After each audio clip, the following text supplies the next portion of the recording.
I work nights at a data center from 10 p.m. until 6 a.m. monitoring the network. Most of the time, my job involves sitting in front of a screen, keeping an eye out for alarms. Every shift, I do a quick walk through the server racks to check that the cooling systems are working fine. Other than that, I'm free to browse the internet as long as nothing goes wrong, which, usually, it doesn't. Last week seemed like any other. After getting the handover from the evening shift, I settled in for another long, uneventful night. I skimmed through the day's emails, opened the monitoring software and the camera feed, and then looked for something to pass the time. My go-to entertainment on these slow nights is watching scary stories on YouTube. The mood couldn't be more fitting. Low lights, an empty building, and hours to myself. I pulled up a video titled True Terrifying Stories and settled in for some eerie entertainment. One of the stories was about a hiker being stalked by something in the woods. I was deep into it, completely drawn in by the tension, when I noticed a flicker of movement on one of the camera feeds showing the server racks. My stomach tightened and my pulse quickened. But I had been here before. I know what happens when you deliberately scare yourself. Paranoia is just part of it. Still, I expanded the camera feed to full screen. Everything looked normal, lights off, just like they should be. The lights only come on if there's movement. I shrugged it off and returned to my video, but kept glancing at the feed from time to time. Then it happened again. Not even 5 minutes later, I saw something, a shadow maybe, out of the corner of my eye. I stared at the feed, but the lights were still off. Nothing unusual.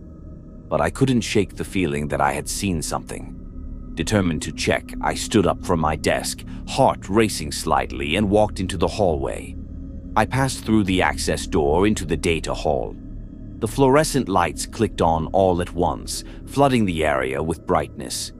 I stood still for a moment, letting my eyes adjust and trying to calm my nerves. I listened, but the steady hum of the servers drowned out everything else. With a growing sense of unease, I began walking down the rows of server racks. With every step, my anxiety built. I felt my heart pounding in my chest, louder than the whir of the machines around me. When I neared the final row, a terrible sense of dread gripped me. Whatever was there, whatever I thought I saw, was waiting for me. I could feel it. My breath came in ragged gasps and cold sweat covered my skin. Every instinct screamed at me to turn back, but I forced myself forward. Slowly, I rounded the corner, expecting to confront something unimaginable. Nothing, just empty racks.